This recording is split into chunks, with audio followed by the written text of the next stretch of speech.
This is Levittown, Pennsylvania, a new suburban community of 60,000 people midway between Philadelphia and Trenton, New Jersey. It is fairly typical of communities all over America, where families are pursuing the American dream to give their children a better chance in life. Levittowners are people of modest means. Nearly all are young people. A large proportion are veterans.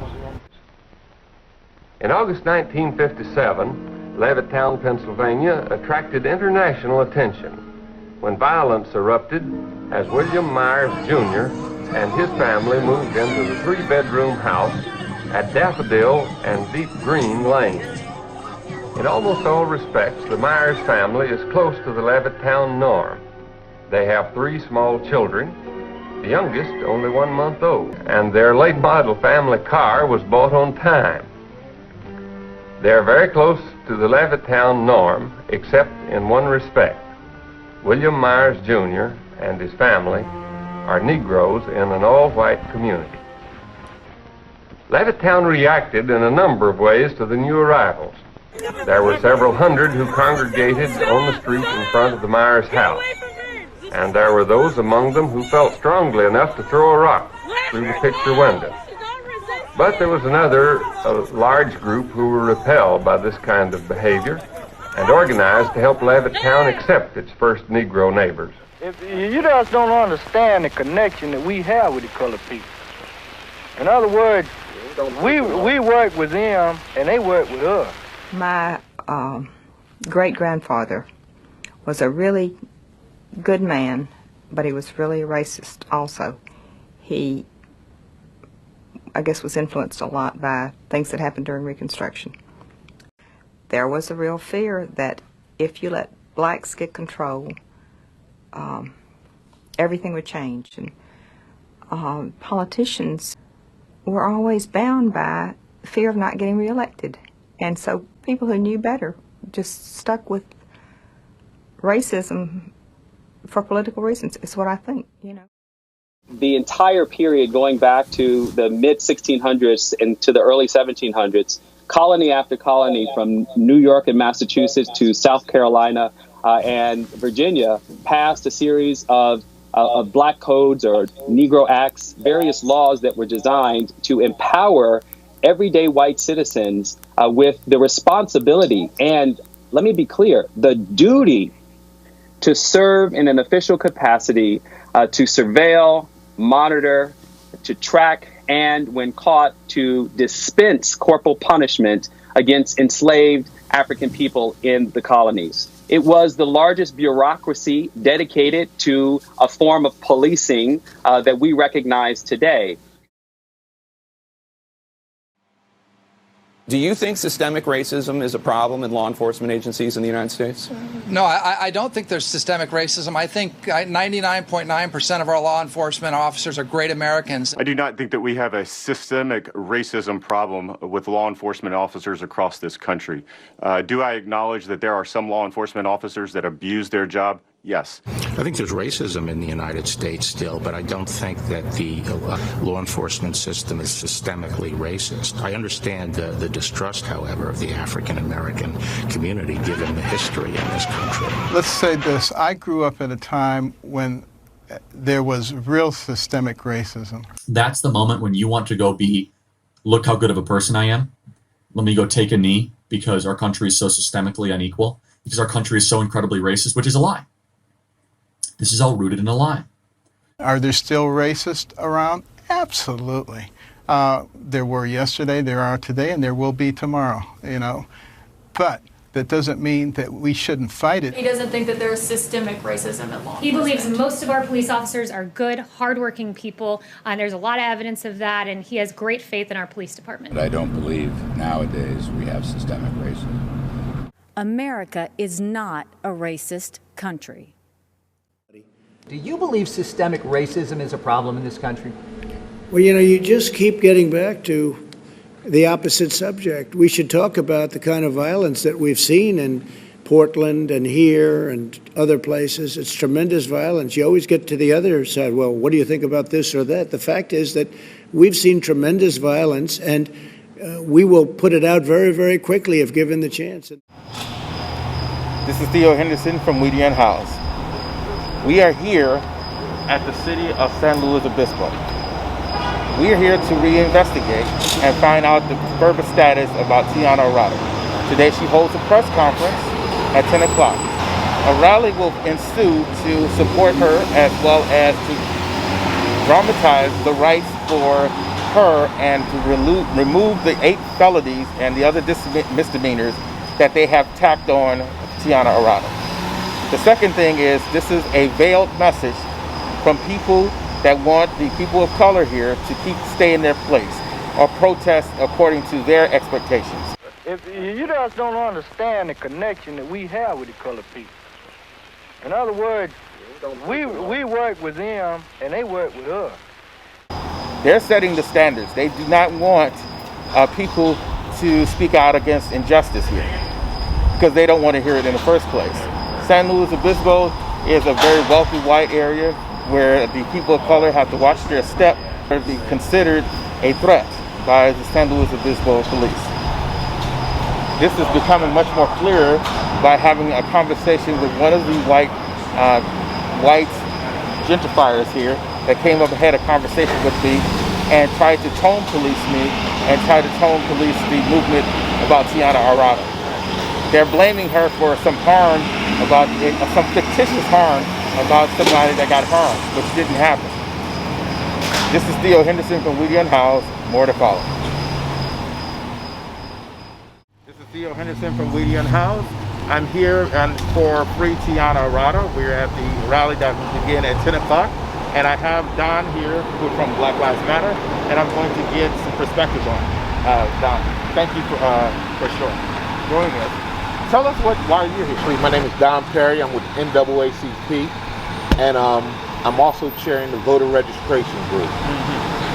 What's going on here today, I don't think it's fair, more than anything.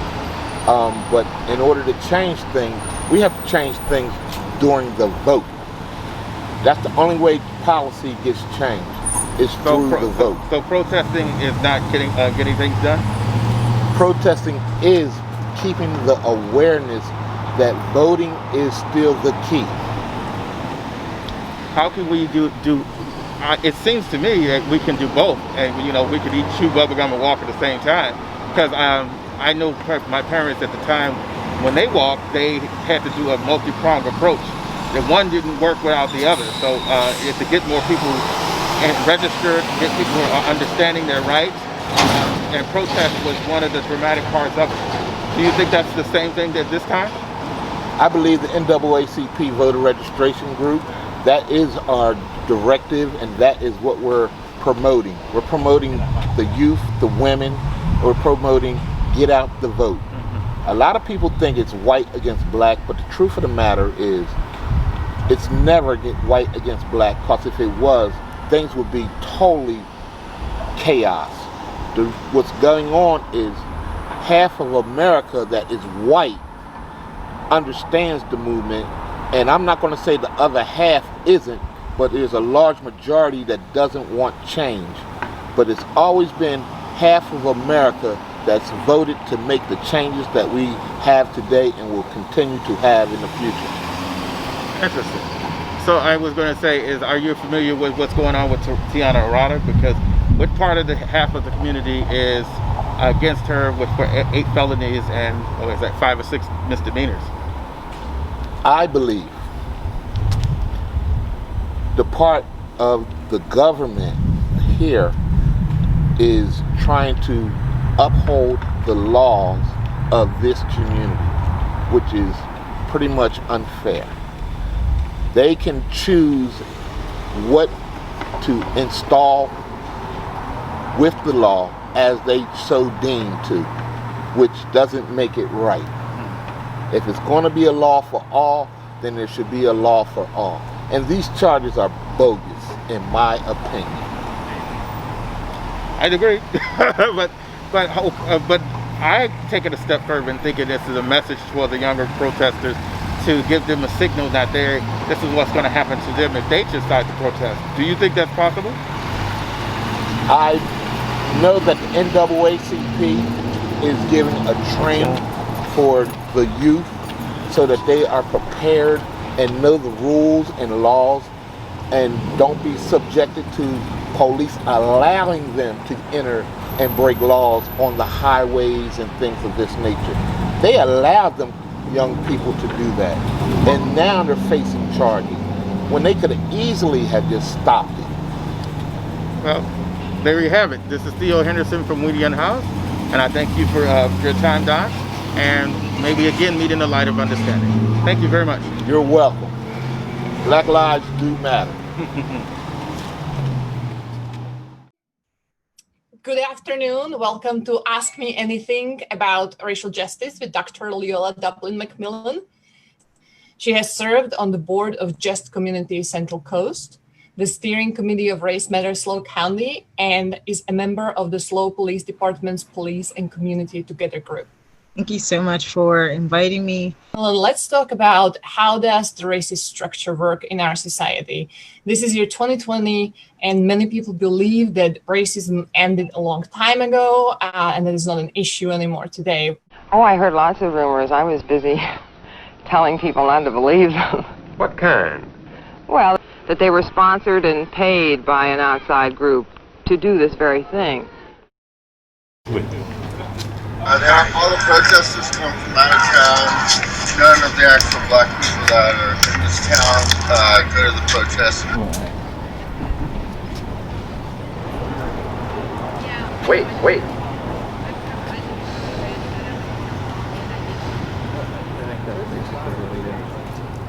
He told us that. Yeah, he told us that. That's why I said, you know,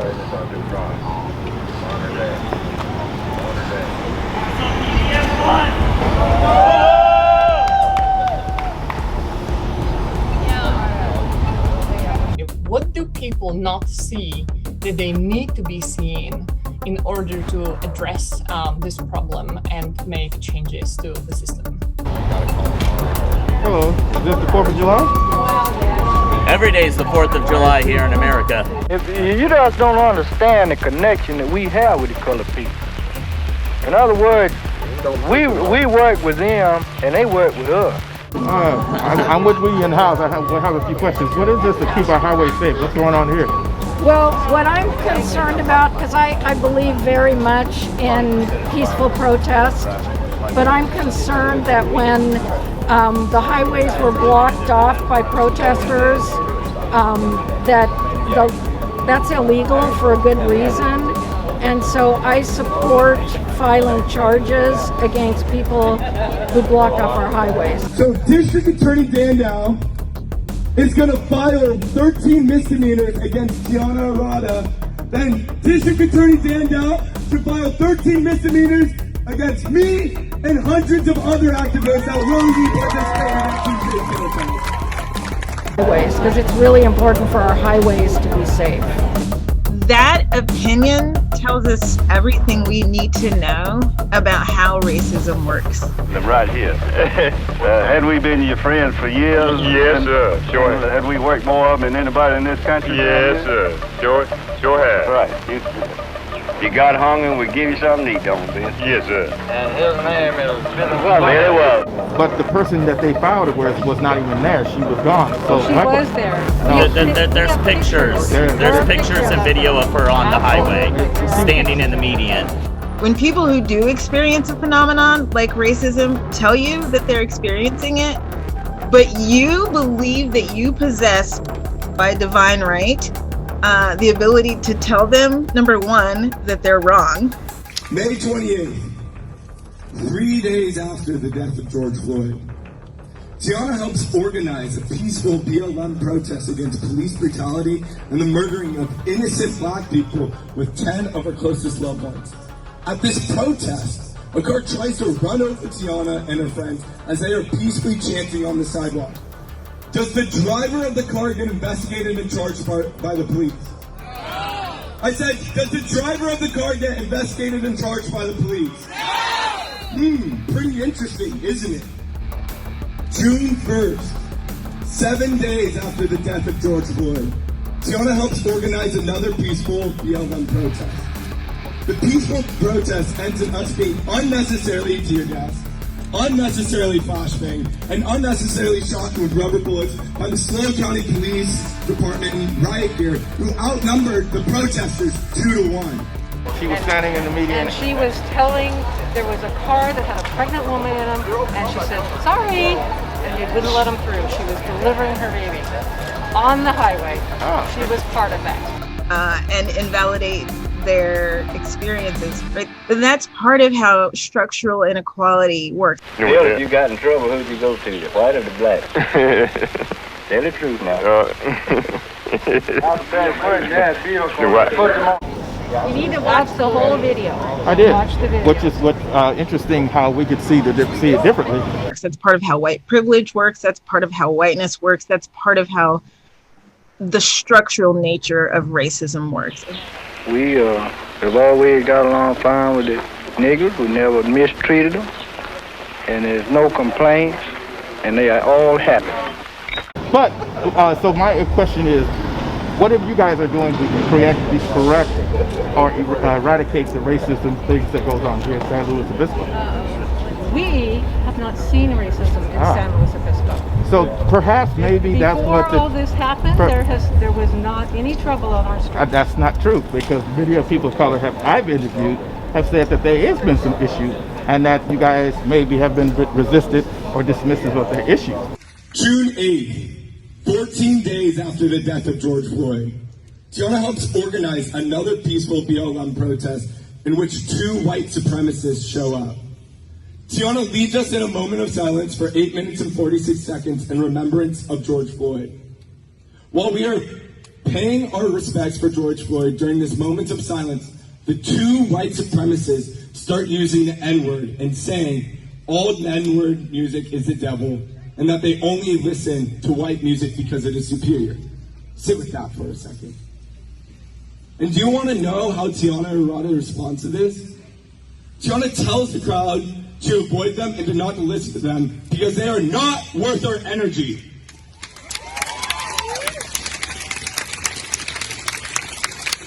They came at us 2 times in that same event, everybody. 2 separate times. I was told the same thing each time.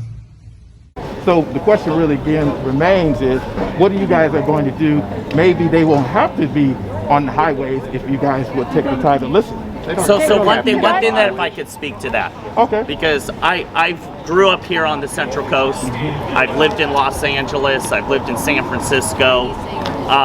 One of the things that really impresses me about SLO PD is the chief is very much committed to addressing any issues of racial inequality, whether it's perceived or actual. And, you know, if we look at Los Angeles PD as an example of what they did after the Rodney King riots of 1992, they cleaned up that department. There were issues in the department. No one will argue that. And they've really addressed a lot of those issues. And so all of us here support our law enforcement. I can speak for myself that we support our chief who is addressing those issues and listening to members of the community. Yes, that's an excellent point you said, listening to the community. It seems like that only select people that are listening to this person of the community, but the people of color have a different conversation that seems like it's deliberately overlooked. Because from what I hear from you guys, racism doesn't exist here. But yet, the people of color have been trying to get your attention, and maybe it's possible, just possible that there's So have you talked to the chief? I've talked to the people of color that are experiencing the racial issue. So have they talked to the chief? Because from what I hear, what she's saying is that she has an open door policy with organizations like the NAACP, like the Jewish community, like the Latinx community. In general. The chief is not representative of everybody. The chief is not the person necessarily doing the racial incident. The issue is, once again, is the people of color are saying that there's a racial problem, and here are a bunch of people keep saying that it doesn't exist here. So what is the racial problem? What is the racial problem? We just said it. You just not. Could I address that? 'Cause Okay. I'm actually wearing a hat that says "Make Racism Wrong Again" because I'm very concerned about it. And you bring up a good point that since as a white person, I will not be aware of racism the way my black brothers and sisters will be, the way my Hispanic brothers and sisters will be. So I think it is very important to listen. And one of the things that concerns me, why I believe in peaceful protest, is that the message can be obscured when there's breaking the law, when people's lives are put in danger. So I think when people say racism is dead, number one, if you're white, you don't necessarily experience it, so you don't get to speak to its absence or presence. July 21st, 57 days after the death of George Floyd, Tiana helps yet again organize another peaceful BLM protest. A car hits a protester on the highway and tries to run him over. Someone throws a skateboard at the car to prevent them from running over the fellow protester and saves his life. The car drives up to the police officer, and the police officer lets him go freely without taking any of his information down. And what does the media say about this? The media said that the protester jumped on top of the car and scared the driver, and then they proceedingly accused Tiana Arrada of smashing the window of a car with a flagpole. It's pretty interesting, It seems like there's quite a discrepancy between our story and what the police's story and the media story has been. 5 minutes after the protest ends, Tiana is walking over to her car and 8 cops ambush her and force her into the cop car without ever reading her rights and without ever saying why she is getting arrested. The cops do this in front of 30 of Tiana's most loved ones. Why do you think the cops decide to arrest Tiana at this time and not on the highway or at her house?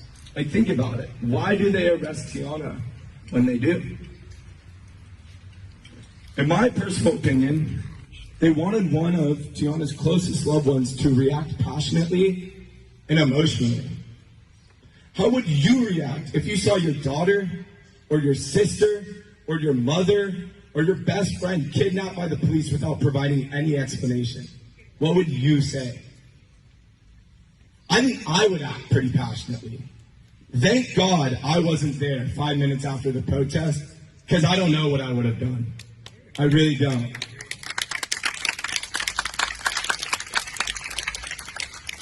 So we have to keep that in mind for Elias Batista.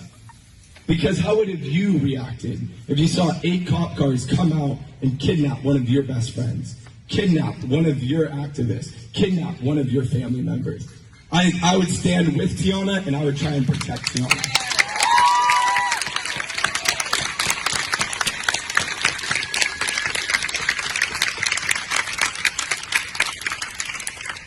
Later that night, we get told that Tiana is getting charged with 5 charges, including 2 felonies, and Elias Batista is getting charged with 1 felony and 1 misdemeanor.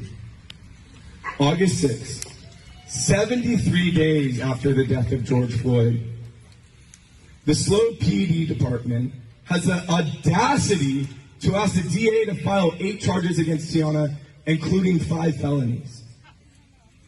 September 2nd, yesterday, 100 days after the death of George Floyd, District Attorney Dan Dow charges Tiana Arata with 13 misdemeanors and Elias Batista with 1 felony and 2 misdemeanors.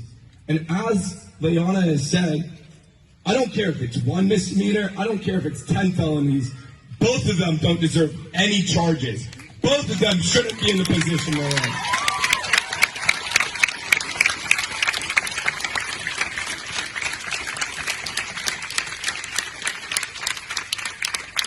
It is not my position to go more in depth about Tiana and Elias's charges or arrests because of legal issues and my concern that my words can be used against them. But imagine being Tiana and Elias's mothers right now, who have both raised Tiana and Elias to be the strong and passionate activists that they are, and to teach them to fight for something that they believe in. to know that your child is currently facing serious charges for standing up for something they believe in? Because I've been around long enough and I've engaged in peaceful protests, I've engaged in civil disobedience, and so I fully support that. Let me ask you a question then. If that's the case, that you guys are fully committed to it, why would they need to do that if they keep hearing the same thing, that there is no racial problem here? And people of color keep saying that there is and trying to get your attention, and no one wants to hear that. But as soon as they go and make a protest, a dramatic protest on the freeway, everyone is up in arms. Maybe it would not have been that way if they would have been listened to in the first place. That's what I seems to me. It's a lot of blame going around, but it seems like it always seems to be the person of color who has to bring it up to people who refuse to hear them in the first place. That's what my investigation is recovering, and right now, even here, you know, I haven't seen anyone say, you know what, we need to shut up sometimes and listen to people that have had it happen to. What I hear is we need to follow the law. They keep our highways safe. The hell with them. We don't have racism here. It's just a bunch of troublemakers out to agitate the community. That's what it looks like to me. But maybe that racism doesn't exist here. Maybe it's like Walt Disney, but Pollyanna existence. So, may I? Go ahead, please. Make America great again. We've got individual cases of racism, of course. You've got racism is a sign of racism is a sign of stupidity. You got to be stupid to be a racist. I can't say it any other way. You have the occasional white racist out there. You have the occasional racist of every ethnic group. Stupid people who prejudge others based on the color of their skin. Now you've got the other concept that's been sold out there in the meantime, and I think it's a fraudulent concept of systemic racism, which is boiled down to people actually saying all whites are racist and no person of color can be racist because it's all about power. And number two, particularly in light of technological advances, I think there's more than ample evidence to the contrary, right? And so for people who are like, we don't have a problem with race, then I typically say, okay, that's willful ignorance. Right. And that is, as far as I'm concerned, when you start condemning me for being racist simply because of my complexion and when not knowing anything about my background, that's frankly pretty disgusting. I don't like that. So when we use the term white fragility, it refers to the way in which, as they are being forced to confront the truth about structural inequality, specifically racism and anti-Blackness, white people, many of them, center their own feelings and move or divert the attention away from the issues at hand. I'm involved in Paso Robles and the culture task force we set up there because I'm on the school board up there, and we know that there are individual instances of racism and we want to combat that in our school district and elsewhere in the community. It's now being more shifted over to the city government that they're running the culture task force. May I repeat this again, because now, before when I first came up here, there was no such thing as racism. Now I'm hearing that there are individual cases of racism. That's the point. That's the point. What they're trying to get you guys to understand. And maybe it would not have been to that point where they would have to get out in the freeway in the first place. But they're not. I don't think they're protesting that. They're protesting what they call systemic racism, which, as I say, is as far as I'm concerned, and I've studied the issue quite extensively. What I get tired of is people who watch a couple of videos or saw Fox News. Right now, they have a degree from YouTube University and they're experts on everything. It's a fraudulent scheme set up that's developed through academia since about 1950 or 1970, and it's this way of just broad brush blasting the entire society as being a racist society, and therefore we have to tear it down. Do you think there is systematic or institutional racism in this country? Well, I think there is everywhere. I think probably less here than most places, or less here than many places. Okay, but is it here in a way that it has an impact on people's lives? I think it is, and it's unfortunate, but I think it is. What I get tired of is the resistance. What I get tired of is the hubris, right? What I get tired of is people acting like I just went to the 7-Eleven and bought this PhD from a vending machine, right? There's a lot in America I want to preserve. It's a great country, and where we do run into individuals who are racist, then they should be pushed in their corner and taught differently. But you don't see racism as in employment here, discrimination in employment. Any employer would be a fool to do that. He gets sued immediately. There's been cases that have been shown that there has been discrimination against people of color. Then they get sued. Or Right? but you keep saying that there's no racism that exists. It does exist, and this country started out from a racist standpoint, and we can't get around this. Because of us actually indigenous people that we are on. This is of course not, but you apply the morals of today to the society in the world 250 years ago. It's very, that's called hindsight bias. Hindsight. It's a term from accounting also. You're looking back at the situation then from the situation that it is from the morals of today. At the time when our founding fathers were active, they were terribly enlightened. At that time, slavery was worldwide. Like, I don't understand why we need to compare racism a few weeks ago with racism today. It's just racism. It needs to go. What I will say is, what is better is that we now have technology that allows us to capture moments so that we don't have to endure continuing to be gaslighted. My parents lived through Jim Crow. My parents lived through Jim Crow. My parents lived through segregation. So the idea when you say that white privilege doesn't exist, that was a system, that approach. And I remember the early 1960s. I'm an old guy. I grew up in the 60s, and the 50s. And I remember the situation, and I remember sitting in front of my TV with my parents, and we were rooting like hell for Martin Luther King. Go. We thought it was fantastic. But his speeches talk about systemic racism too. His speeches were more than just about I have a dream. I knew the family very closely. He was concerned about the historic impact of racism, and we've done a lot. We had then the war on poverty. We've had countless programs for the last 2 generations to combat that, and we've done a pretty good job. But there's still social issues we have to address. What I find is we get systemic racism being used as sort of an alibi. We've got serious issues in Chicago, New York, the shootings. You know the situation. For me, someone who tends to focus on the violence or says stuff like, well, what about black on black crime? That means you just don't want to address the issue. And again, like I lived in the inner cities a couple times in my life, and it was tough. But if you blame systemic racism, then you've got a good alibi, and you don't have to look at some of the other aspects in the local communities that are causing problems, such as condemning the snitch mentality. I think if people want to have their neighbors safe, snitch on the gangbangers. You got to snitch on them. You got to work with the police, not against the police. If the police are harassing and terrorizing a community, then that's very difficult. And it's also even more difficult when you keep hearing people say that racism doesn't exist.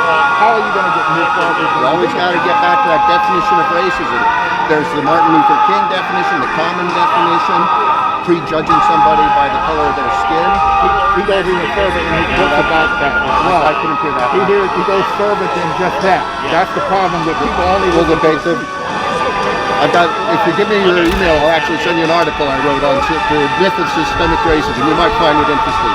Okay. But you got a client on you? I do not, but I'm on YouTube, SoundCloud,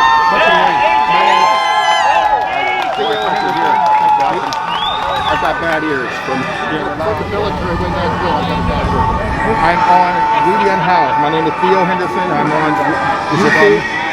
Theo Henderson, got it. Very well. It's hard to hear through these masks. Yeah, and it's hard to talk. Oh, God, I hate these things. I feel like I'm yelling. I have a feeling this must be a mild feeling. Looks like the waterboarded. Yeah, right. I gotta tell you another thing that I get kind of bugged at. I get bugged at white people don't know what racism is about. They can't experience it, and their parents and grandparents haven't experienced it. Right. At least some of us our families have experienced it because we lost relatives in the Holocaust. You know, Yeah, so now talk first name about racism. That was sort of the M-E-T-H-E-W, ultimate, last the name non plus ultra of racism, right? E-W-E-T-T. And so a lot of people can relate to the pain of being judged by your ethnicity. If you have never experienced the grief and trauma of being Black in this country, you don't get to tell us how to handle our grief. You don't get to tell us how to handle our rage. You don't. Really out can. here to do And is to support that's what I think makes racism itself so evil and so stupid, because it is looking at somebody and just by that appearance judging them without paying any attention to what's underneath. Yeah, so basically, so we support the right to peacefully protest. It's one of the fundamental Try and find you there and then I'll contact you. to make our grievances heard and to be able to. What is that smell? Because I know about the blue, but what why do they have the green and red? The blue is for law enforcement. The green is for military and for our veterans. The red are for our awesome firefighters that are risking their lives right now to save California. This is an awesome flag. Yeah. So you are with, for example, I've been hearing from the majority of people here that there is no such thing as racism that's going on in San Luis Obispo. It's just a bunch of troublemakers that just came out and just protesting. So what is your perspective on it? My perspective is, I believe Black lives matter. I believe white lives matter. I believe Native Indians' lives matter. Mexican lives matter. Everybody's life matters. They have the right to protest. In the absence of fact and authoritative information on a situation like this, rumor and gossip sweep through the community. But they don't have the right to hijack and extort.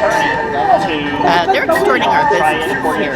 How are they extorting their businesses? That, huh? No, I didn't know that. How did they extort in the business? Yeah, they are actually going in and What they say reveals their deepest fears and frustration. saying because some of these businesses boarded up, that it made them look bad and they want reparation for that. And they've actually gone into different businesses and personally and like... You know what businesses, I would love to interview those people. What businesses they have done? You know what, I'll get in touch with a couple of people and let you know, because I just talked to one of them the other day and she was afraid. There was a real fear that if you let blacks get control, everything would change. It was like, if this happens, we're lost. And it was just a terrible fear. So that's just wrong. And you know, if you or I, any of these people block the freeway, if any of our people did what they did, we'd have gotten arrested.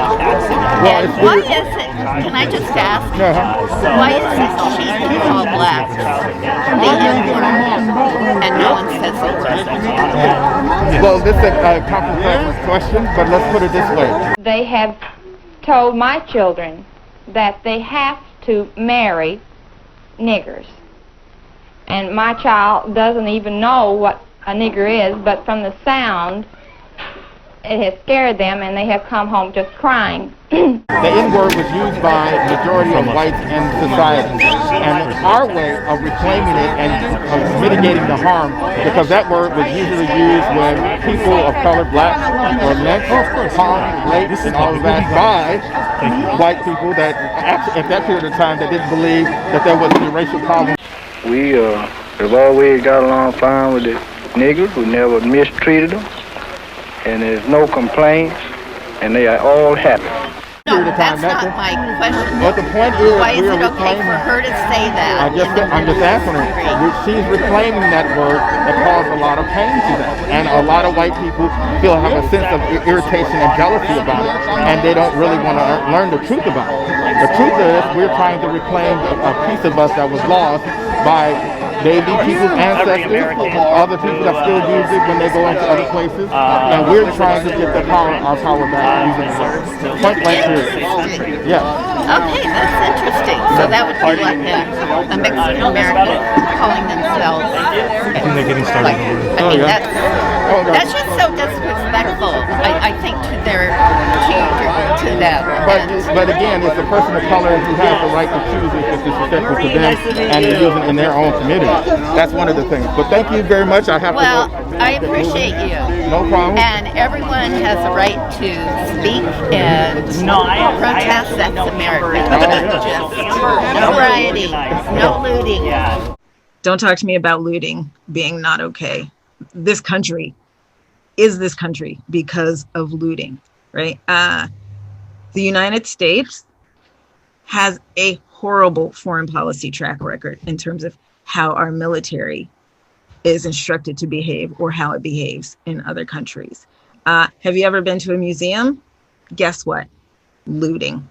If you don't want people to loot, stop murdering Black people. If you don't like the way people are acting at these protests, perhaps the thing to do, rather than arm yourself and decide that you're gonna, pull a George Zimmerman and get involved in extra legal, activity, is ask yourself, what can I do to make sure that people who live in this country with me don't ever feel like the only way they can get this country to pay attention to their pain and suffering is by destroying things.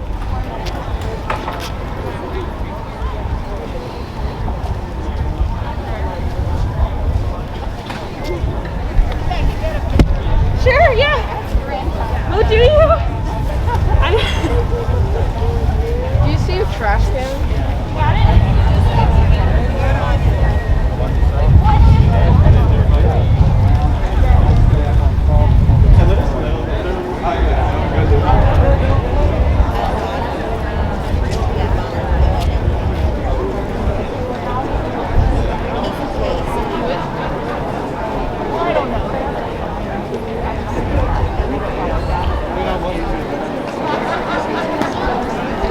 was that?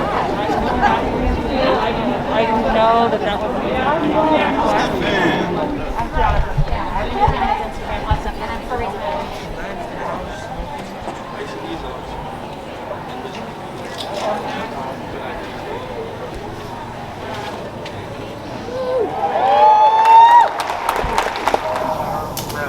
I say free.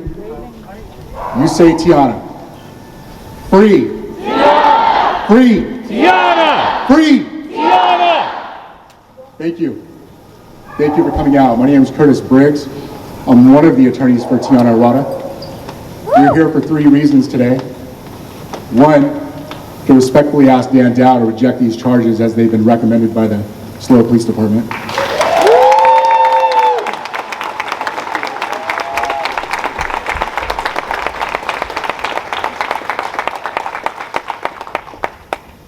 Not just for moral reasons, but because these charges are false. 2, we're calling for the immediate termination of Deanna Cantrell, Police Chief of SLO.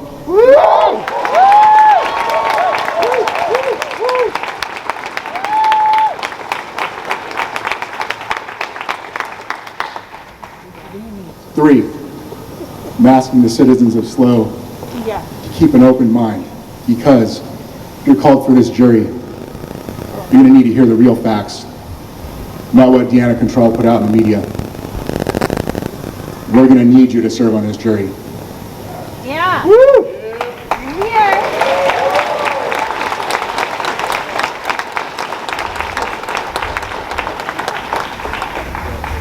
Chief Cantrell's actions are vile, they're reckless. The reason we're here today is because she retaliated against Tiana Arrada, a beautiful young woman who's doing everything that we want American youth to do. Yes.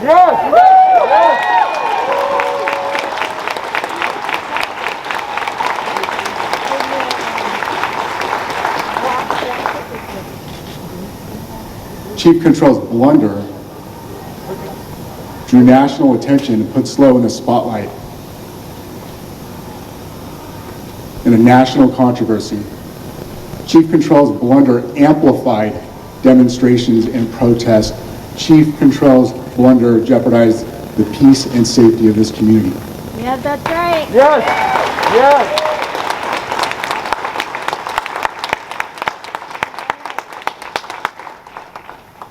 Chief Control's police officers deserve better than that. Instead, having SLO devote money towards training, more time off, better equipment, learning how to de-escalate, pay raises, she's going to have this city spend millions of dollars litigating this case. She's robbing the taxpayers and the citizens of what they are entitled to, which is justice.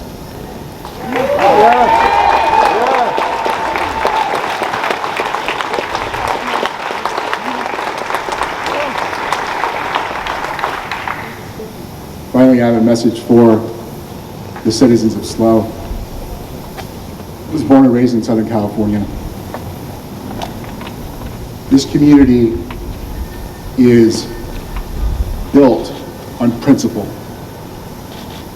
SLO citizens believe in the truth. They believe in the Constitution. And they believe in the principles of our founding fathers. We may disagree on politics, we may disagree on race, we may disagree on a lot of things, or we might agree, we might be surprised. But what no citizen of SLO disagrees on is that no one wants this innocent young woman wrongfully convicted and going to prison.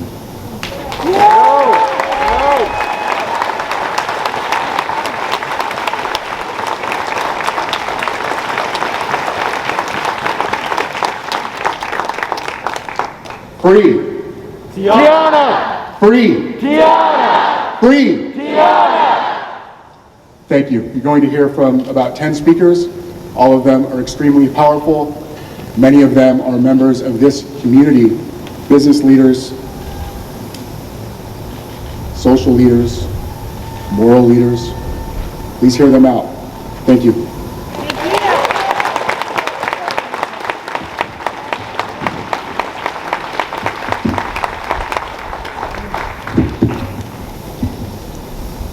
Good morning, everyone, and thank you for making it out this morning. My name is Melissa Elizalde, and I am a 20-year-old activist, student, and the campaign manager for Free Tiana Coalition. I have been an organizer in the community advocating for Black and Brown lives alongside my best friend, Tiana Arrada. I knew that I had a responsibility to myself and all the BIPOC community to be the voice of the voiceless. My whole life I have struggled on where I fit in society because I was systematically taught I was less than for being a Mexican woman.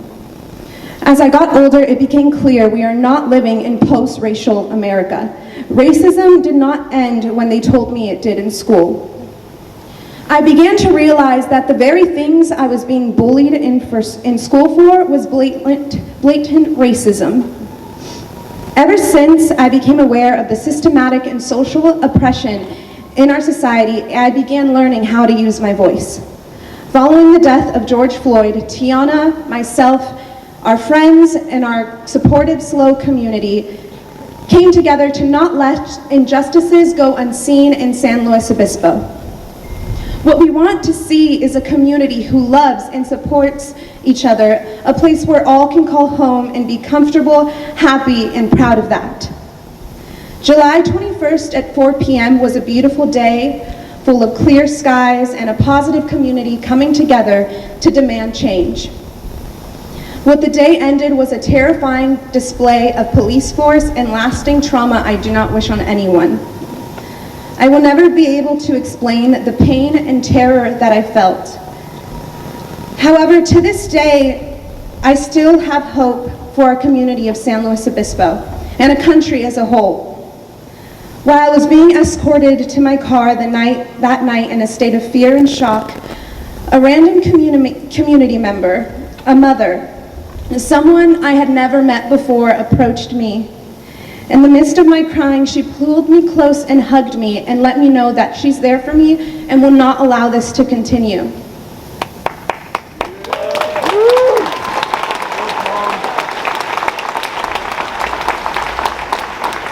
That gave me hope that we can be an eye-opener and people can realize we have the power to come together and support and embrace everyone in the community.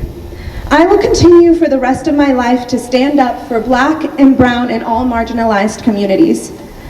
Myself and the Free Tiana Coalition demand that all charges not be filed against Tiana Arrada and any other protester arrested. Thank you.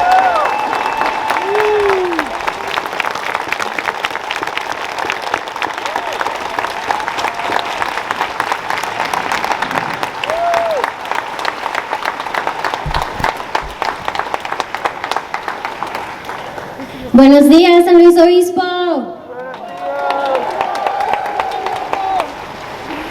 My name is Rita Casaverde. I'm the chair of the Slow County Democratic Party.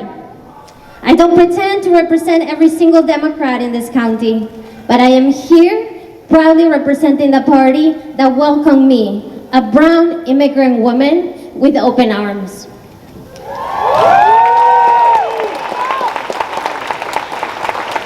I'm here today because of two reasons. First, this is personal. July 21st was a different day to each one of us here. For me, it was an awful day from the get-go. I've experienced racism by individuals and institutions in this county many times. So waking up to the news of Sheriff Ian Parkinson saying that he had never seen any indication of systemic racism in this county was insulting. The same day, we witnessed hateful comments towards protesters in the DA's Facebook post. That evening, Tiana was arrested. It's that level of hostility that makes it hard to be here. It is also the small things. For example, many years ago, I was at a concert and I bought my favorite sweatshirt. It has the name of a song that I really like. The song is called Time Bomb. I love this sweatshirt, but I'm brown. I can't wear that sweatshirt. It says Time Bomb written all over it. You might think it's silly that I'm overthinking this, but I've seen too many comments in the last couple of weeks talking about Tiana's riot t-shirt to know that I'm not overthinking it. We don't all share the same freedom, even if they're screaming about it. The second reason,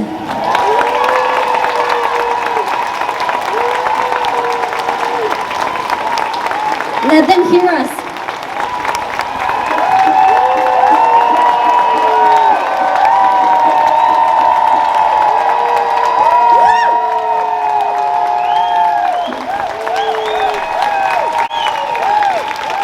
The second reason we're here today, we need to move forward. Look, I don't think everyone in this county is ready to have an honest conversation about race. Some even in this community, I think, will support the status quo that benefits some and prosecutes others. But I think they're the minority. I think that the majority of our county is ready to move forward and deal with temporary discomfort in order to get loud and long-lasting positive change.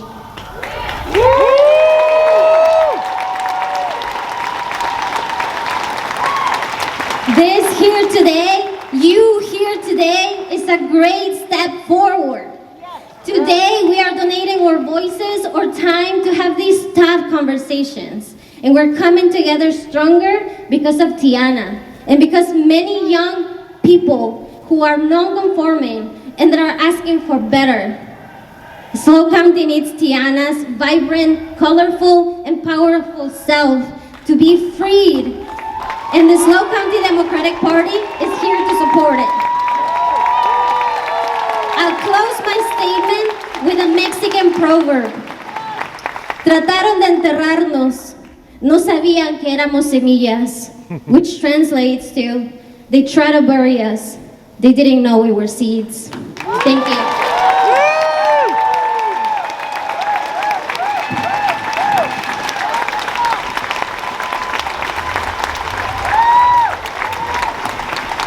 Good morning, friends. My name is Rick Stolmeyer. I'm a Navy veteran. I wore the cloth of our nation to support and defend the Constitution of the United States, and that Constitution has enshrined in it freedom of speech, especially speech that we don't agree with.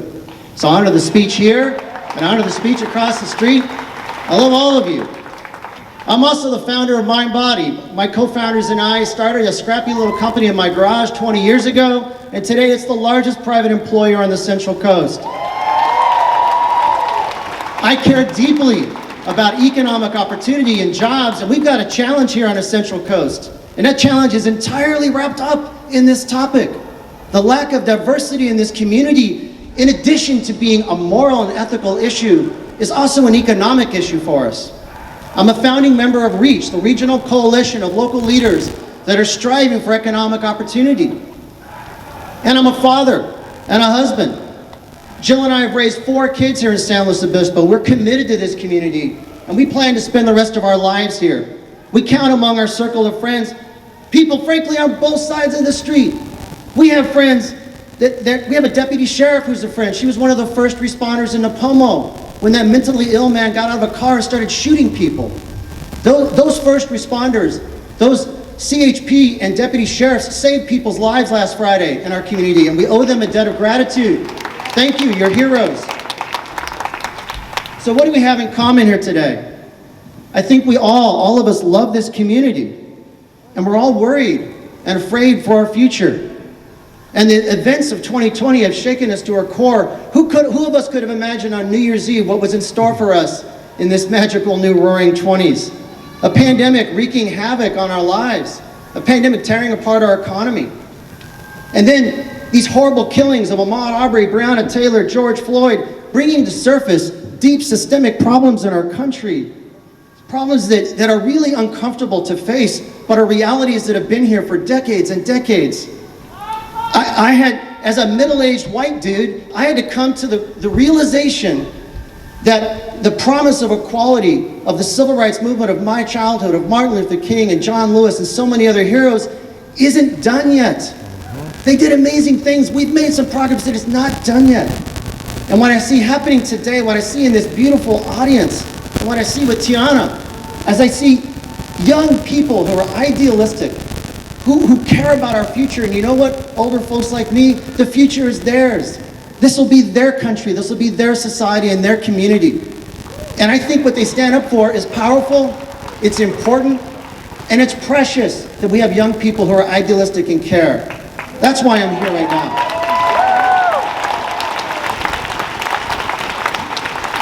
The first time I saw a Black Lives Matter sign was when my daughters Madison and Elena, 16 and 20 years old, went online on Amazon and ordered one. Okay, the thing shows up on our front door, they plant it in the front yard, and I was like, okay.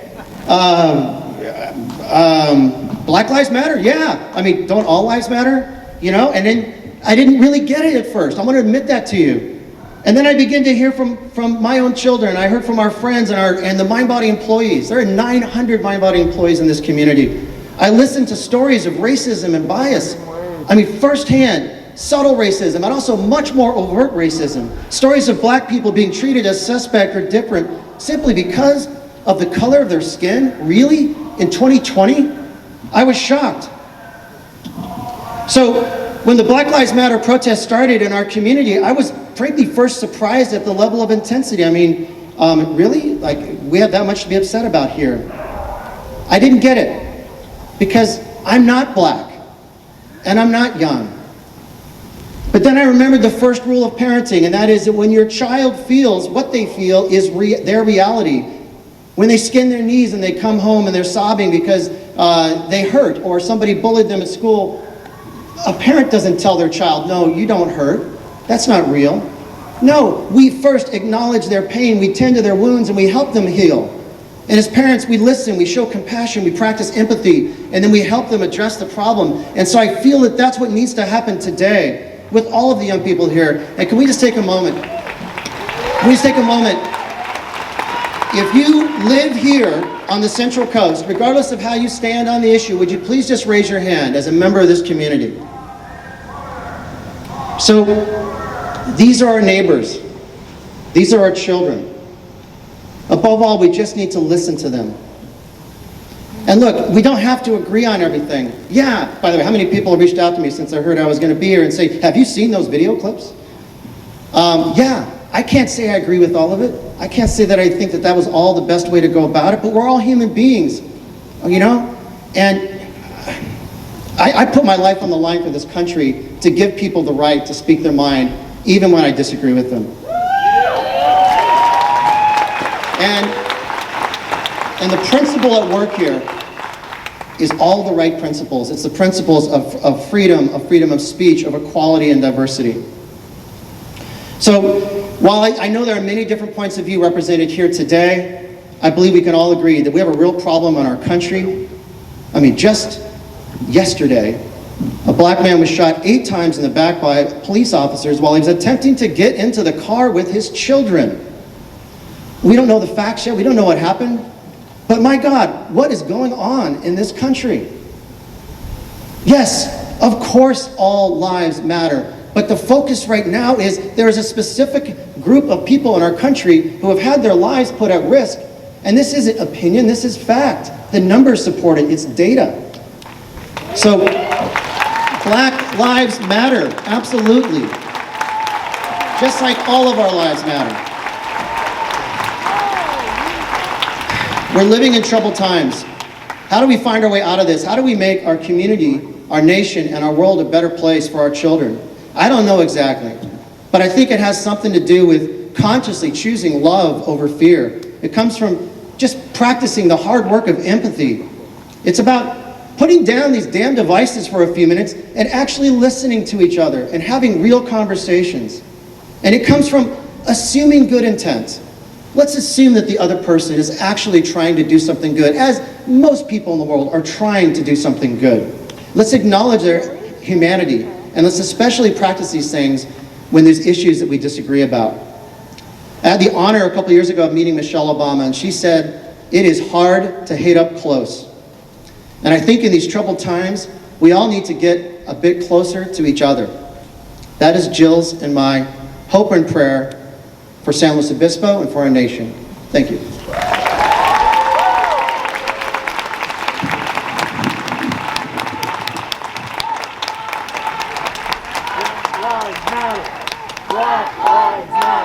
Hey, I like that. Black Lives Matter.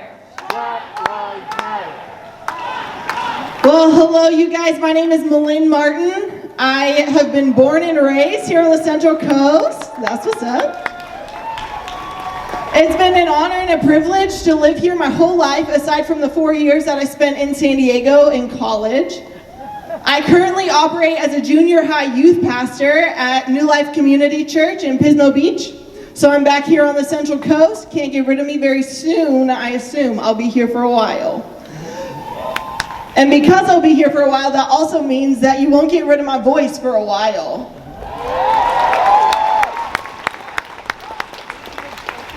I'm also a seminary student, so when I'm not mentoring teenagers, I'm studying. I'm all these things. I'm a student, I'm a leader, I'm a pastor. But before I was any of that, I was a black woman. And I know that a lot of us here on the Central Coast like to quote Oprah, who said San Luis Obispo is the happiest city in America. But Oprah Winfrey didn't go to high school here as a black woman in America. It's easy to paint smiles on this city when you ignore the blatant racism that young black and brown people have been experiencing since the moment they came out of the womb if they were born here, and since the moment they moved here if they're from out of town. I'm a friend of Tiana's, and Tiana Arata has by far become the spearhead of the movement against racism here in San Luis Obispo County.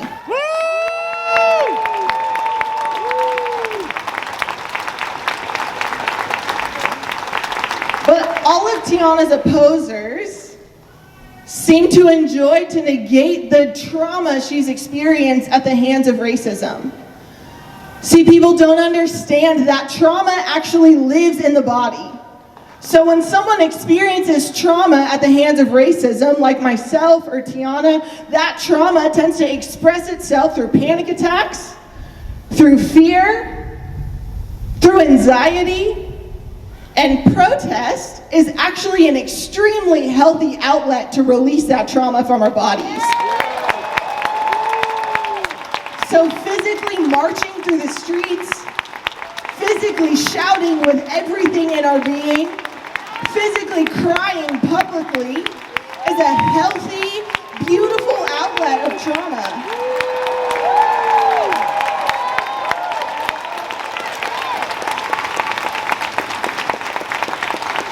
Y'all, Tiana Arrada did not choose to spearhead this movement. We, the movement, chose her because we need her. Tiana's voice is not the loudest, but it's filled with purity, it's filled with honesty, it's filled with loyalty, it's filled with love, it's filled with joy, and it's also filled with the echoes of personal tragedy as a result of racism. We need her voice, and just because it challenges and disrupts and confronts our racism does not make it bad. It actually makes it an extremely healthy component of growth.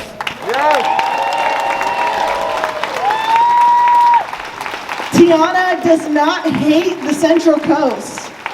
Tiana loves the Central Coast so much that she is dedicated day in, day out, week in, week out, month after month to the streets, speaking up for Black lives on the Central Coast because she wants us to be better.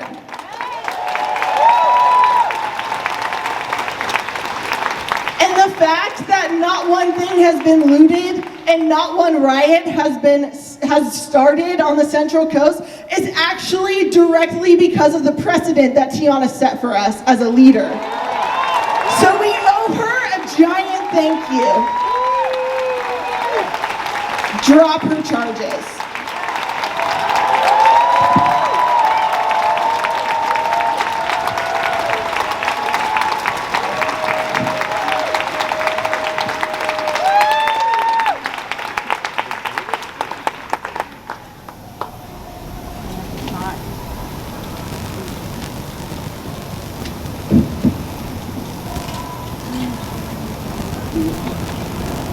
Good morning.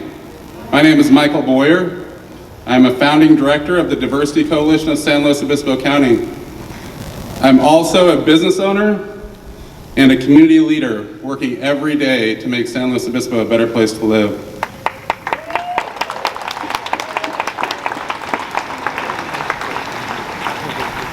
I have run and operated businesses here in San Luis Obispo for over 20 years.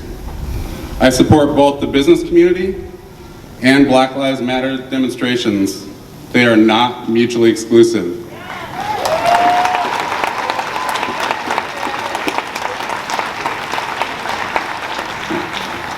We are working as a community to build an anti-racist environment.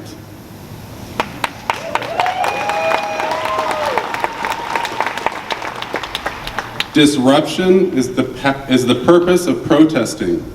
It's a fundamental tenet of our democracy. Black people who are peacefully protesting should not be targeted by police just because they're Black.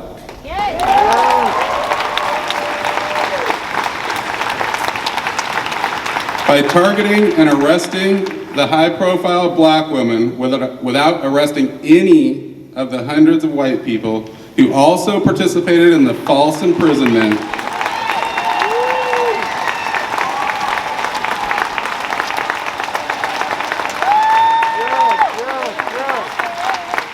the SLO PD has proven its role in local systemic racism.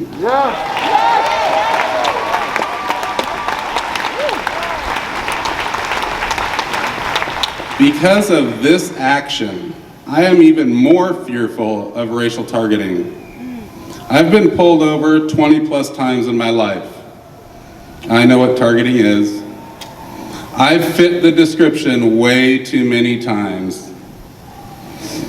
Tiana should be revered for standing up for racial justice.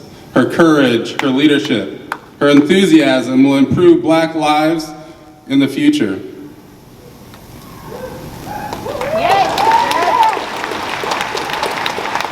Tiana is fighting for our freedom. She is fighting for all of us, all Americans. Tiana, is an American patriot.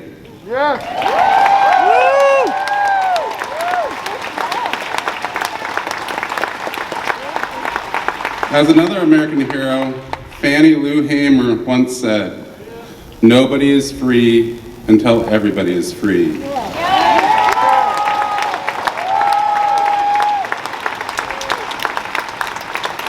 Free Tiana.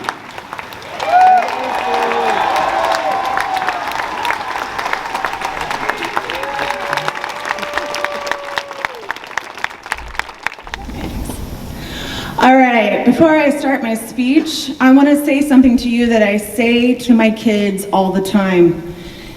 If you're making change, you're going to have opposition.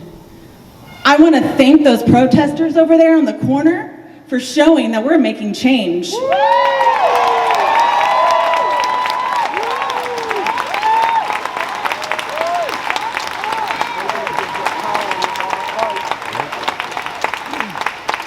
My name is Jen Ford. I am a co-founder of Women's March San Luis Obispo. And I'm a mother of 2 young women who have been raised in San Luis Obispo County. My daughter Alexa, who's here, is an activist. She has led protesters on her school campus and in our community. As a mother, I have my fears about her safety and her well-being, both in her activism work and in her daily life. Yet I know that unlike Tiana and her mother, there is a long list of worries we never have to think about. We live in the same community, yet we live completely in different worlds. Women's March SLO's mission is to protect women's rights, human rights, our safety, our health, and our planet as we move toward a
matter.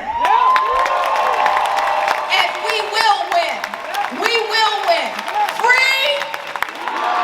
Free! Free! Free! Free! Free! Free! Free! Black lives, we matter here. Black lives, we matter here. Black lives, we matter here. Black lives, we matter here. Black lives, we matter here. Black lives, we matter here. Ashe.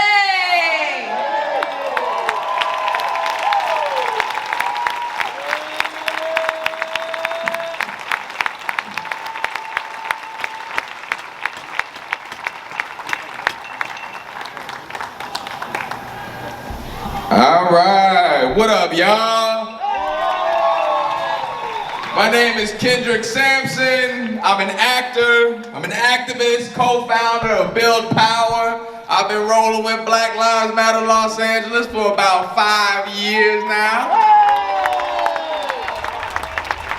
I'm all good, thank you.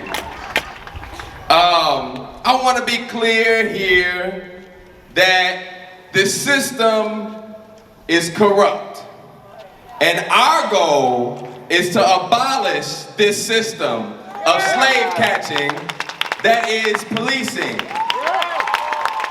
Policing is the legacy of slave catching. If you didn't know, now you know. We're here to abolish the legacy of slave catching.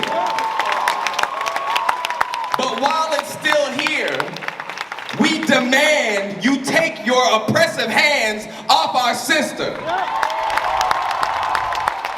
Right now, white supremacy over there and all over is holding on by tooth and nail. We see you trying to protect and hoard and hold on to the resources that you looted and stole from our people and indigenous people. You see us demanding justice, you see us continue to win, and you are doing everything you can to prevent us from achieving our goal of true liberation. So we have to protect each other now more than ever, and we will. We stand in radical, loving community and sacrifice time, resources, and energy. We take extreme measures to stand with, encourage, heal, and protect one another. And that's why I'm here in SLO right now. On indigenous Chumash and Salonen land today. To use my privilege and our platform to keep winning, to keep protecting, to keep healing. Dan Dow, you've let this go on for too long. Reject these charges. SLO police, police chief, and those in this town that support these charges, you should be ashamed of yourself. You are on the wrong side of history. You are on the side of the slave catcher. You are on the side that will lose. Tiana, these excessive charges are nothing new. This is an old tactic that they've used on many liberators before you, including Dr. Melina Abdullah. Some here with us today. The oppressor criminalizes, get this, because it's a little wordy. The oppressor criminalizes the liberator so that the oppressor can look like the liberator when they lock us up. A wolf in sheep's clothing. You stand in the vein of many liberators, and these ancestors are here with you today, and they are walking with you every day, and they are proud of you. Sometimes it's not enough to say we're with you. Sometimes we gotta pull up and show others we mean business. And that's why we're here today. Thank you, Tiana. Thank you for your love for us, for taking a strong stance against the legacy of slave catching and oppression. Thank you for your sacrifice for us. We will continue to fight with you. We will continue to win. As we say, when we fight, we win. When we fight, we win. When we fight, we win. When we fight, we win. Black lives, they matter here. Black lives, they matter here. Black lives, they matter here. Black lives, they matter here. Say defund the police. Defund the police. Say defund the police. Defund the police. Say defund the police. Defund the police. Say defund the police. Defund the police. I say thank you, Tiana.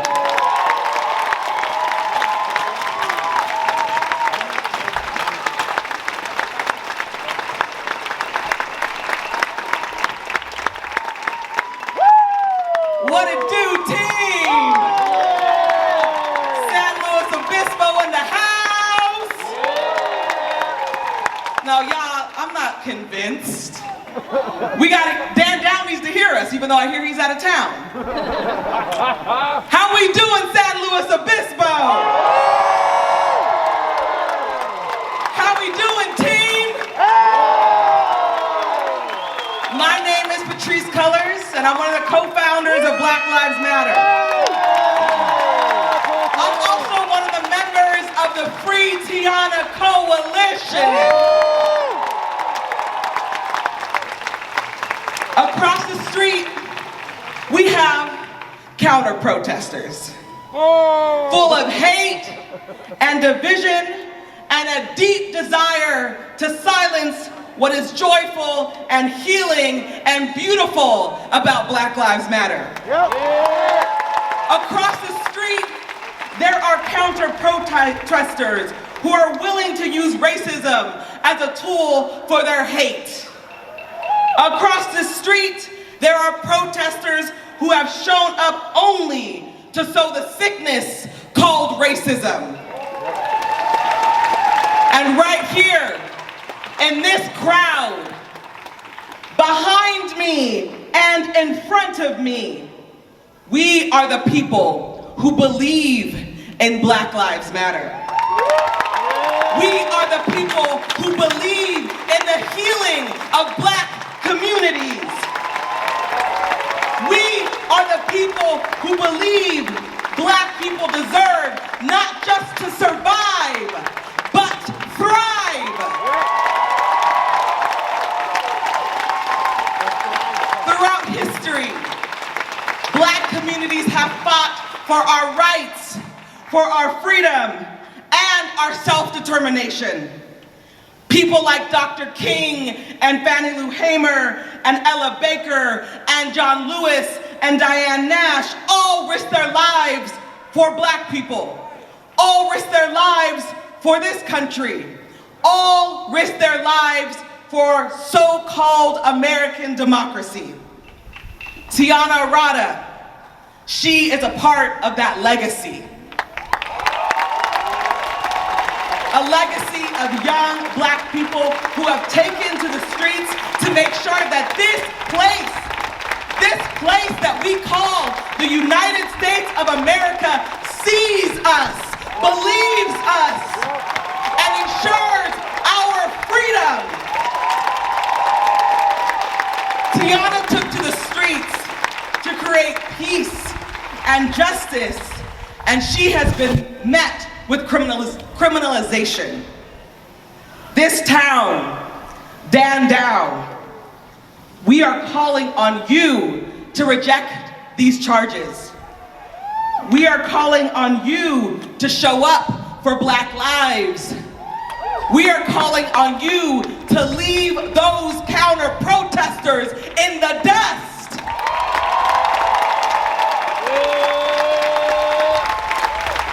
Tiana Arrada deserves our praise. Tiana Arrada deserves our praise. Tiana Arrada deserves our praise. Not a threat to be in prison, not a threat to be in a jail cell, not handcuffs, not badges. She deserves our praise.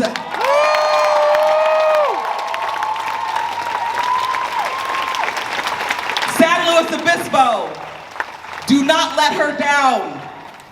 Do not let black people down in this city and in this county. Make sure she is free. Make sure that these charges are rejected. And if they dare to take this to trial, put your bodies on the line. Because that is what Tiana has done for us. That is what she has done for us. And we're going to shout this chant and prayer that we end all of our protests off. We're going to chant this so the counter-protesters can hear us. We're going to chant this so Dan Dow, who's out of town, can hear us. So Deanna Cantrell can hear us. So your sheriff can hear us. It is our duty to fight for our freedom. It is our duty to fight for our freedom. It is our duty to win.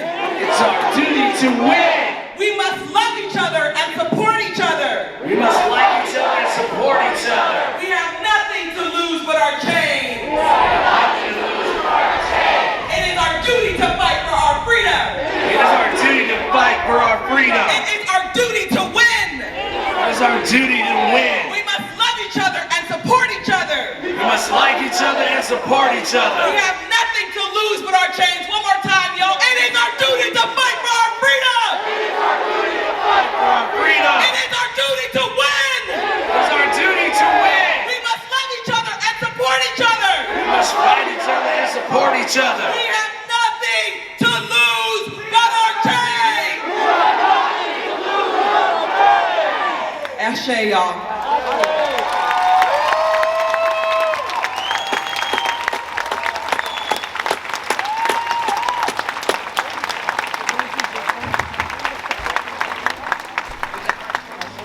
We are wrapping up at this time on behalf of everyone.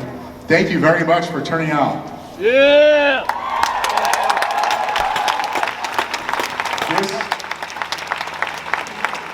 We are winning this fight, but this is just the beginning. If Dan Dow files any charges whatsoever against Tiana, we need to amplify this by 10. We need to build momentum. We may be in trial within 3 months during times of COVID when we won't get a broad jury pool. Who will show up to jury duty during COVID? People across the street. So we need you. We need you to show up to jury duty. We need you to register to vote. We need you to talk about this with your neighbors. Yeah! This is just the beginning. Thank you, Slow.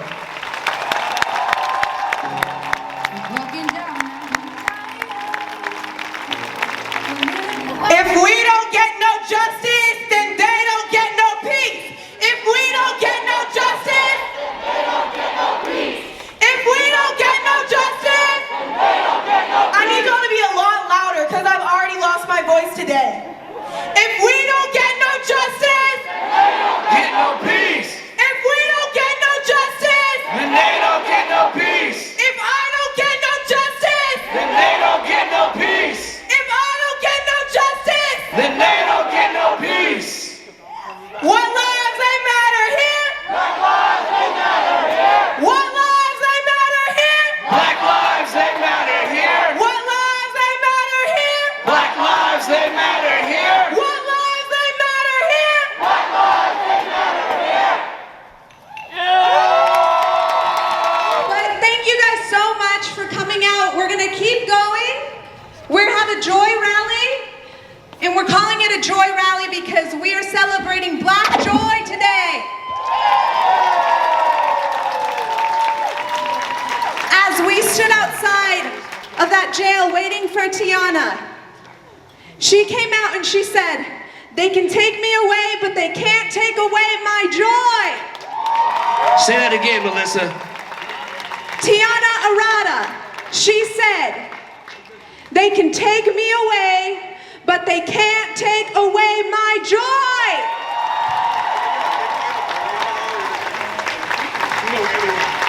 We're here, we got a lineup. You guys ready to hear some live music? All right, stick together. We we got performances by Sareem, Lord Sanctus, and Six Sev. One thing, shout out Six Sev. I want y'all to listen to every lyric in that song because that's my favorite song ever. And I hold it so dear to my heart. It's so real. Really, like, digest it. Thank you guys. Let's keep the energy up. Black Lives Matter. Free. Free. Free.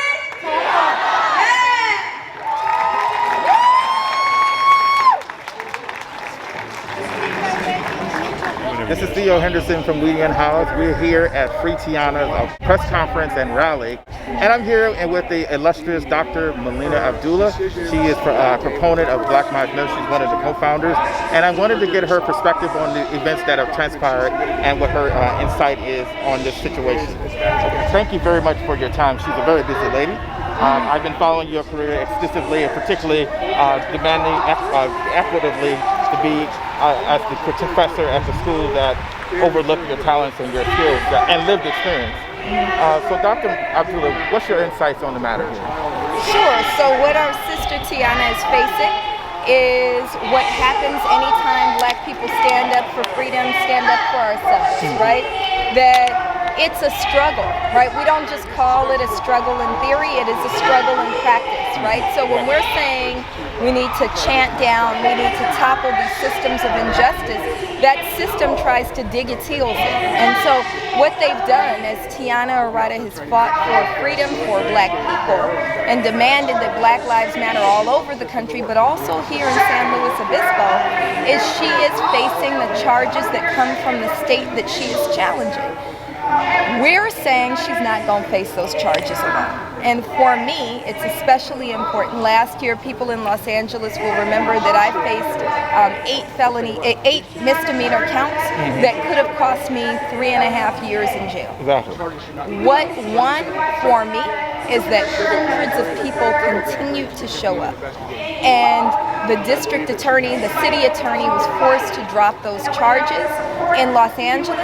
The district attorney here in San Luis Obispo, we're demanding that he also drop the charges against Tiana Arrada. And we're saying we're going to continue to stand with her, we're going to continue to show up. I noticed I noticed like the MAGA, the Make America Great, or the Trump supporters are over there. They were trying to drown out, fortunately, you guys were overwhelmingly with support, trying to drown out their perspective. What is the divide? Because I've interviewed them. They honestly don't believe that there's any racial problems here. Right. I don't know if they honestly believe that there's no racial problems here. They are the racial problem, right? So it's really important that we call them for what they are. They are white supremacists. They're people who believe in anti-Blackness and ascribe to anti-Blackness. Anytime someone is saying a 20-year-old young woman deserves to be imprisoned for raising her voice, they are hateful, they are white supremacists. And so it's important to call them for what they are. And they're also pitiful. There's this is their town and they couldn't muster more than a dozen or so folks. You know, we got more than that on the bus from LA. So we're not worried about them. We will drown them out and we'll beat them. We'll make sure Tiana's free. What is also one of the things I noticed too is I have a theory, and I don't know if this is true, but I also think that was an idea for them to threaten the newer protests that if we attack Tiana, the other people won't protest. But that doesn't seem like that was successful. Do you think that was a possibility? Absolutely. I had a part in my speech that I didn't say because I recognized we were in San Luis Obispo.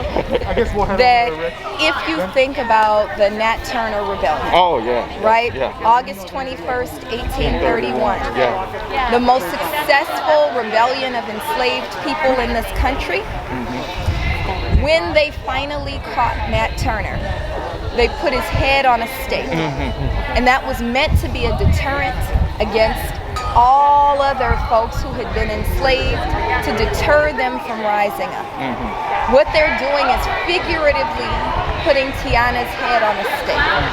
They're saying, if you dare stand up, we will prosecute you. Here's the thing, we're not going to be deterred. We are the descendants of Harriet Tubman, who said, you know, whatever it takes, we're going to win. Whatever it takes, we're going to win. And we're going to also make sure that Tiana's head is not staked. We're going to flank her, we're going to surround her, and we're going to demand her freedom.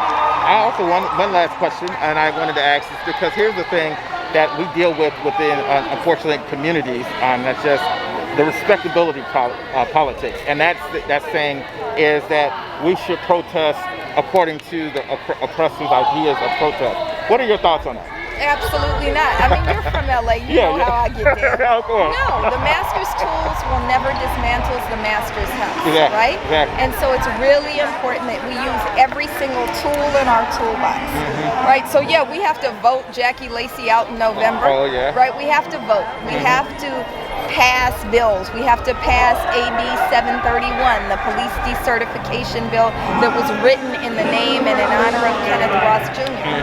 However, that's not all we can do, right? We have to be in these streets. We have to shut it down. We have to remember what Tiana said. If she don't get no justice, they don't get no justice, right?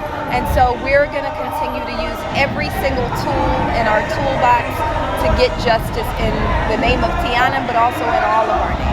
And most importantly, Jacob Blake, too, who was just checking on his kids, and he's paralyzed from the waist down. That's one of the, and this is currently what is going on. This is one of the reasons why we need to be constantly having, figuratively, our foot on their backs to make sure that they understand that we're not going anywhere. Right, in the name of Jacob Blake, and also in Los Angeles, there's another father of three, Anthony McLean, whose life was stolen about a week ago. Yeah. Right? So oftentimes in Los Angeles, we're standing up for folks around the country, but Los Angeles kills more people. Los Angeles County law enforcement kills more people than any other set of law enforcement units in the country. And so we can't afford to just say Jacob Blake. We have to also say Anthony McLean. We also have to say Kenneth Ross Jr. We have to say Keisha Michael, whose twin sister was on the bus with us to come up here today, right? So it's really important that we think about what's happening around the world, but also what's happening locally. Well, very well said. Thank you very much, Dr. Abdullah. This is Theo Henderson from Unhoused. I thank you all for listening, and may we again meet in the light of understanding.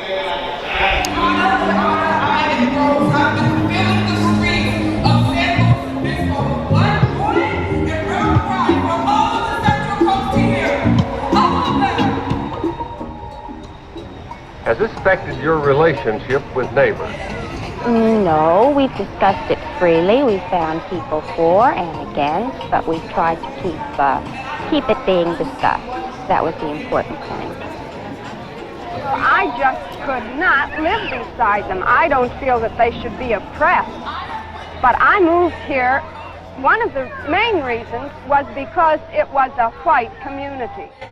For some Levittowners, the basic issues involved had nothing to do with intermarriage or property values, loss of status, fear of crime, neighborhood decline, or of being in the minority. They saw it as a test of democracy. Such.